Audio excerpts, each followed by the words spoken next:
आपको बता रहे हैं राजा राणा छत्रपति हाथन के असवार मरना सबको एक दिन अपनी अपनी बार। और आप मरने को क्या समझते हैं? मंगल? क्या मंगल? वकील साहब मंगल? फिर राइट का के लिए रोने चले जाते? परंपरा चली आ रही। गलत। हमारे जैन दर्शन में परंपरा को मोक्ष नहीं कहा गया, सिद्धांत को मोक्ष कहा गया। सिद्धांत है एक जीव जब शरीर को छोड़ता है तो उसको अमंगल नहीं कहते, मंगल कहते हैं।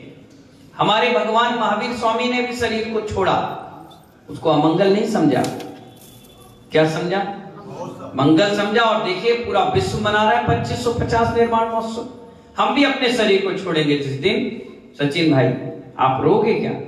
नहीं, होली खेलोगे, बैंड बाजा बजाओगे, खुशियां मनाओगे कि वाह आज मुनिराज ने अपने लक्ष्य को हासिल कर लिया।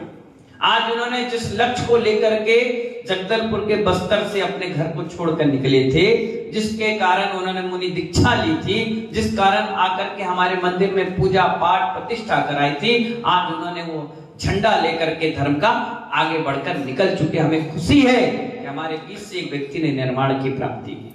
इसलिए हमारे आचार्य कहते हैं कितनी बड़ी बात, मरण मंगल है रवि भैया, अमंगल नहीं है। मरण क्या है? मंगल है। अभी सामने था, अभी नहीं है। अभी सामने था और अभी नहीं है। ठोकर लगी, खेल खत्म हो गया। लोग कहते हैं औखण मरणम, आयु खत्म हो गई, इसलिए व्यक्ति का मरण हुआ। आत्मा कभी मरती है क्या? आत्मा क्या करती है मालूम है? इस शरीर से उस शरीर में चली जाती है। और आप क्या कहते हो? मेरी आत्मा मर गई। सिद्धांत उल्टा कर दिया आपने। आत्मा ना कभी मरी थी, ना आत्मा कभी मर सकती है। आत्मा तो सिर्फ शरीर बदल लिया, प्रोडक्ट वही है, बस लेवल बदल गया। आचार्य कहते हैं आयु खत्म होते ही एक क्षण भी देर नहीं लगती और आपके शरीर को लोग स्वाहा कर देते हैं। और इस आत्मा जिसके लिए आप रो रहे हो, जिस शरीर के लिए आप विलाप कर रहे हो, जिसके लिए आप उदम मचा के रखा है, दुनिया भर में हल्ला मचा रखा है, आंख खोलिए और बोलिए एक, बोलो बोलो, एक, दो और तीन। इतने में तो लाला भैया उसने जन्म ले लिया, जन्म ले लिया। और आप क्या करते हो? फोटो लगाते हो, माला लगाते हो, पुण्यतिथि विधान पूजा पाठ कराते हो। नहीं महानुभाव, जितना उसको करना था उसने कर लिया, अब आप जो करोगे आपके साथ जाएगा। आचार्य भगवान इसलिए तो कहते हैं कि हमें बार बार अनुपेक्षा यानी 12 भावनाओं का चिंतन करना चाहिए। किसका चिंतन करना चाहिए दीपक भाई?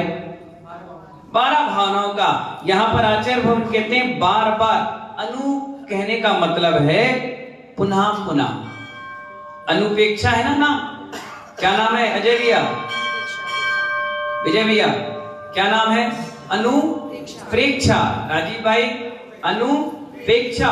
अनुप्रेक्षा का मतलब, अनु का मतलब है बार बार, और प्रेक्षा का मतलब आत्मा के अंदर उसे बार बार आंदोलन करना, घुमाना, बार बार चिंतन करना, बार बार याद करना, उसका नाम है अनुप्रेक्षा।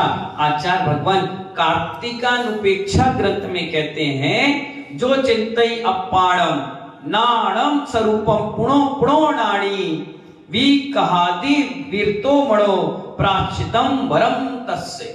उन्होंने कितनी अच्छी बात कार्तिक के अनुपेक्षा ग्रंथ में गाथा के रूप में समझा रहे हैं। आप कहते हो क्या वही वही रोज चीज करना। अभी एक कह रहा था ना कि हर बार पंचगणक, हर बार विधान, हर बार पूजा, हम तो बोर हो गए। अब भी तो बने थे सौदर में, अब भी तो बनी थी बुआ, अब भी तो घट यात्रा की साड़ी ली, अब भी तो इंद्र बन के आए, अब भी शिक्षक विधान कराए, क्या वही रोज रोज। मैंने कहा सही बात कह रहे हो, बार बार नहीं करना चाहिए। ठीक है, आपने कपड़े एक बार पहन लिए, फिर बार बार क्यों पहनते हो?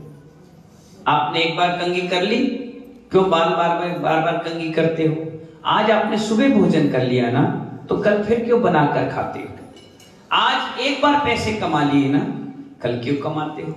नहीं, वो तो जरूरी है। मैंने कहा जैसे कर्म जरूरी है ऐसे पुण्य भी जरूरी है। कर्म अगर 100% है तो पुण्य 1000% करना चाहिए। और आपका पुण्य तो पुण्य ही है। आपका पुण्य किसमें इकट्ठा करते हो मालूम है? ये पंचम काल है। सुनील भाई, कौन सा है ये? पंचम काल है। आप दूध तो निकाल रहे हो बिल्कुल प्योर, पर नीचे लगी एक छन्नी, बचता कितना है? पूजा करते हैं, पूजा उनको फल देती है, अब पूजा भक्त पुजारी के सारे संकट हर लेती है। हमारे धनंजय कवि आए जिन्होंने पूजा करी, बच्चे को सांप काट लिया, पूरा शरीर काला नीला पड़ गया, और उन्हें ऐसी पूजा करी जिसमें स्थापना करते हैं उस गंधोदक को लाकर उस लड़के पर छिड़क दिया। वो मित्र पड़ा था, जीवित होकर के बैठ गया। आप अपने सर पे ही लगा लो, तुम्हारा सरदर्द ठीक नहीं होगा, क्योंकि तुम्हारी पूजा नहीं है, वो औपचारिकता है। सिर्फ आप कौशल भाई द्रव्य उठाकर चढ़ाते हो, भावनाएं आपकी वही पुरानी है जो घर में थी, उसमें अंतर नहीं आया। अगर आप भावना से आज भी इस पंचम काल में भी बड़ी श्रद्धा से पूजा करो, उसका फल मिलता है। उदाहरण देखना है, उपाध्याय भैसन सागर है। इन्होंने एक ही बार पूजा करी, एक ही बार विधान किया सचिन भाई, दूसरा विधान करने की आवश्यकता नहीं पड़ी, सीधे मुनि बन गया। इतना गजब की श्रद्धा से पूजा की। इसीलिए मैं जब भी याद करता हूं परमात्मा को, चीज मेरे सामने मौजूद होती है। जो चीज सोच लेता हूं वो हो जाती है। तुम अपने माँ से कहते हो माँ मुझे चीज चाहिए, रोते हो, पल्लू पकड़ के भागते हो, गुस्सा हो जाते हो, रूठ जाते हो, हमें आवश्यकता पड़ती नहीं। मैंने मुद्रिका ली, भोजन हाजिर, मैं बैठा माइक मिल गया, मैं चला लोग मिल गए, मैं जहां बैठ जाऊं जो सोचूं वो चीज मिल जाती है। लाखों रुपए खर्च करके पदमचंद जी आपने बिल्डिंग बनाई, एक दिन सोए नहीं होगे, मैं जाकर बैठकर सो के आ जाता हूं। बताओ पुण्य मेरा तेज है कि तुम्हारा? पूजा मन से होती है महानुभाव, आपने मन से करी कहां है? महानुभाव मन से पूजा थी, 12 के 1 भी बज गए, आपने कहा अरे एक क्यों बच गया, ये टाइम बीच में क्यों आ गया, ये सांसें क्यों आ गई, ये बीच में व्यक्ति क्यों आ गया, मेरी भक्ति का हालात। क्योंकि पूजा अशुभ आश्रय नहीं है। क्या कौन सा आश्रय है मुकेश जी? शुभ आश्रय है। जितना भी आयु बची है इसमें हम जितना शुभ आश्रय करेंगे वही हमारी जीवन की सबसे बड़ी पूंजी और संपत्ति है। बाकी तो सब आपत्ति और विपत्ति है। अशुभ तो अशुभ है। बताओ दिन में तो होते ही है, रात के जब सोते हो तो सपने में भी नहीं छोड़ता। अगर एक डायरी पेन निकाल कर कभी कभी बैठो ना तो माइनस में गाड़ी जाएगी, प्लस में नहीं जाएगी। कोई सीए होगा उससे पूछना कि बैलेंस शीट जब बनाते हो तो 100 के 100% अगर किसी की उम्मीद रखते हो तो कितना परसेंट वो ला पाता है? बोले 70, 80, 90। और 80, 90 में भी तुम्हारा उपयोग लग जाए बहुत बड़ी बात है। इसलिए तो महानुभाव समय समय पर प्रतिष्ठा, समय समय पर विधान, समय समय पे पूजा, आहार, दान, चौका, ये लगते रहते हैं, होते रहते हैं। आचार्य भगवान कहते हैं अगर अपने आप को देखना है, तोलना हो, तो सबसे अच्छी बात है कि आपकी तिरंज आयु का बंध नहीं हुआ है, आपकी नरक आयु का बंध नहीं हुआ है, तो आप अपने आप को कैसे समझोगे कि मैं कहां जा रहा हूं? आचार्य भगवान कहते हैं जब भी महीने 15 दिन हफ्ते में साधु मिले उनको जाकर आहार दिया। अगर आपने निर्गंध साधु को आहार दे दिया तो उससे क्या समझ में आएगा कि हाँ मेरा आयु कर्म मनुष्य स्वर्ग गति का बंधेगा, मैं नरक में नहीं जा सकता, मैं त्रियंज नहीं बन सकता। उदाहरण आया है हमारे यहाँ कि अगर आयु कर्म नरक का बंध गया तो तुम आहार नहीं दे सकते, दे ही नहीं सकते। आचार्य कहते हैं अगर दे रहे हो तो आपका आयु बंद नहीं हुआ है, इसीलिए निरंतर देते रहना चाहिए। आपने ये सोचा पिछले महीने तो चौका लगाया, फिर ये पदमचंद आ गए, लगा लो भागी चौका, ये आ गए पवन, लगा लो भैया चौका। अरे यार परेशान हो गए, परेशान नहीं हुए बेटा, तेरा भाग्य है जो तेरे घर पे दरवाजा खटखटा कर कमेटी आकर कह रही कि चौका लगा ले, हो सकता है अगर बंद गया नरक का तो फिर चौके के दरवाजे जिंदगी भर के लिए बंद हो जाएंगे, चाह करके भी नहीं दे पाओगे। उदाहरण कितना आया, रामायण में आया, हरिवंश पुराण में आया, पद्म पुराण में आया, आदि पुराण में आया। जिस व्यक्ति को नरक का बंद बन गया, चाहे महापुरुष क्यों ना रहा, वो बैठा रहा, आहार नहीं दे पाया, खूब कोशिश करी, 60,000 प्रश्न पूछने वाला व्यक्ति भी नहीं दे पाया तो नहीं दे पाया। जब तक दिया, जब तक बंद नहीं था, और जब बंद गया, लाख कोशिश कर ली, नहीं दे पाया तो नहीं दे पाया। इसलिए आचार्य कहते हैं ये पुण्य की चीजें मिलती हैं, चुनिंदा मिलती है, हर किसी के भाग्य में ये नहीं लिखी होती है। हर किसी के भाग्य में लिखी होती तो सारे मुनि बनकर के मेरे बगल में बैठे होते। अगर आपके भाग में लिखी होती तो सब सौदरमिंद बन करके बैठे रहते हैं। इस पुस्तक में, उस भाग में पहले ही लिखा हुआ था कि ये करेगा, ये बोलेगा, ये ऐसा होगा, ये ऐसा होगा, सबका सिस्टम बना हुआ। मैं तो सिर्फ प्रेरणादायी प्रवचन देकर आपको उत्साहित कर रहा हूं कि कम से कम आप जुड़ते जाओ। तो आचार्य कहते हैं कि प्रश्न आता है लोगों का कि बार बार पुनः वही चीज क्यों होती है। तो आचार्य कहते हैं जैसे रोज रोज दाल रोटी खाते हो, उसमें आप ऊबते और बोर नहीं होते, तो धर्म सुनते सुनते क्यों हो जाते हो। आचार्य का सबसे है, आचार्य कहते हैं प्रायश्चित क्या चीज है, प्रायश्चित क्या चीज है। हमने 12 भावनाओं की बात बताई, उसमें एक प्रायश्चित शब्द आया है। प्रायश्चित है क्या चीज? आचार्य कहते हैं बी कथाओं की चर्चा को नहीं करना। बी कथाओं की चर्चा को अंकित भाई ना करने का नाम प्रायश्चित है। क्यों?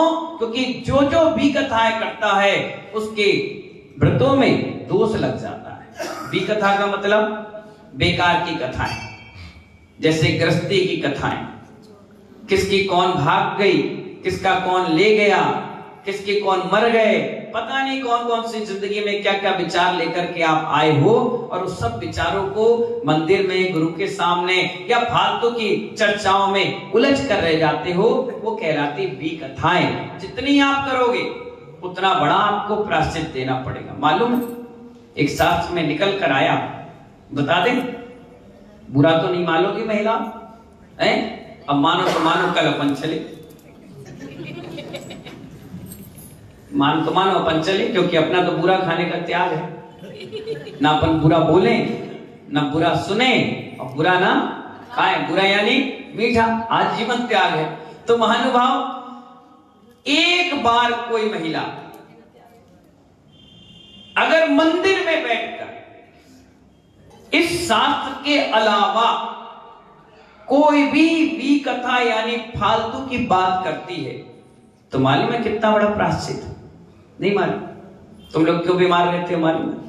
इन्हीं के कारण प्रायश्चित भी नहीं लेते।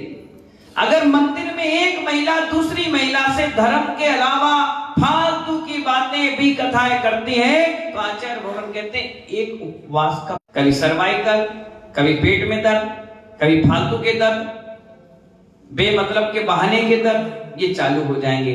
क्योंकि आपने एक बार भी धर्म स्तर पर फालतू की चर्चा करी, आचार्य कहते हैं उसका प्रायश्चित आपको लेना पड़ेगा।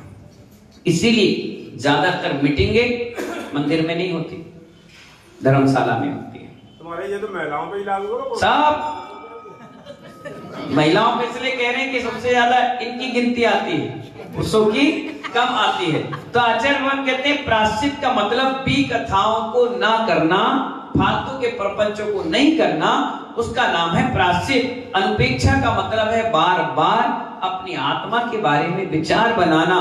प्रा का मतलब और चित्त, दो चीजें हैं, प्रा और चित्त। बोले प्रा का मतलब मन सन्यासी हो गया।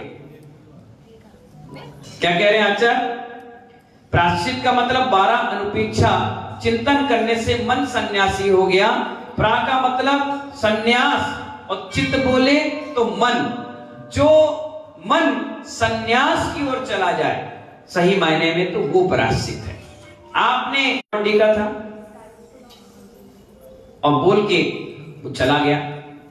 जैसे गया तो रास्ते में मटके की दुकान मिली। मटके की दुकान मिली तो उसने एक पत्थर उठाया और निशान लगाया एक मटके में, भाग फूट गया। मटका वाला झोपड़ी से बाहर आया, क्या कर दिया तुमने? बोला तस्मिच्छा में दूर। बोले चलो कोई बात नहीं, गलती हो गई। अंदर चला गया वो, फिर एक पत्थर उठाया, फिर दूसरे मटके में निशान लगाया, भाग। वो फिर बाहर आया, एक मिनट रुक जाओ। एक उठाया लठ, बड़ा सटाक, ये क्या कर रहे हो? बोले तस्मिच्छा में दूर। थोड़ी देर रुका, फिर अंदर गया, बाहर आया, फिर एक लठ उठा के दिया, थाड़। अरे ये क्या कर रहे हो? बोले तस्मिच्छा में टुकड़ा। जितने मटके उसने फोड़े उतने लठ उसने मारे। आचार्य कहते हैं जानबूझकर किए हुई चीजों को क्षमा नहीं किया जाता। अनजान में टुकड़ा, फिर तस्मिच्छा में टुकड़ा। आचार्य कहते हैं एक बार गलती कर लो तो चल जाए, बार बार करो तो आपको क्षमा नहीं मिल सकती। इसलिए आचार्य कहते हैं मन सन्यासी बन जाए तो समझ जाओ आपका प्रायश्चित पक्का हो गया। अब आप प्रायश्चित ले लीजिए। इसीलिए जो मुनिराज होते हैं वो हमेशा तस्मिच्छामि तुगड़म बोलकर अपने आ रही हैं।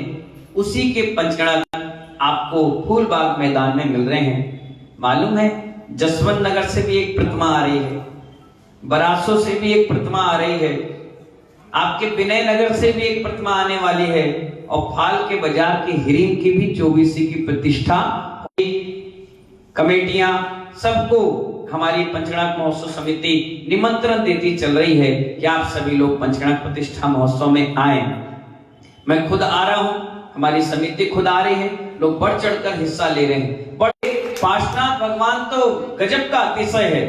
आपको याद होगा हम चुल्लक अवस्था में आए तो यहाँ कलशारोहण करके गए, तो अगली बार आए तो मुनि बनकर आए।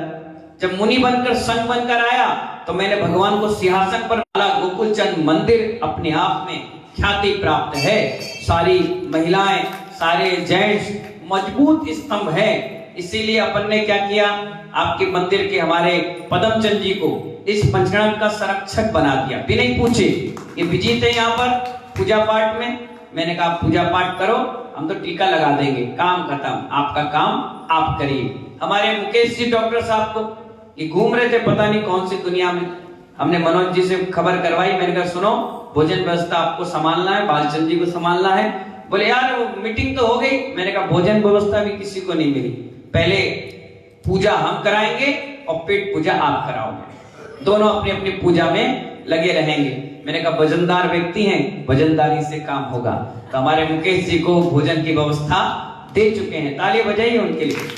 और हमारे कहते हैं ना हर काम के लिए अपन कैसे बोलते हैं, दौड़ होती तो अपन क्या बोलते हैं, 1 2 3 भाग जाता है आदमी।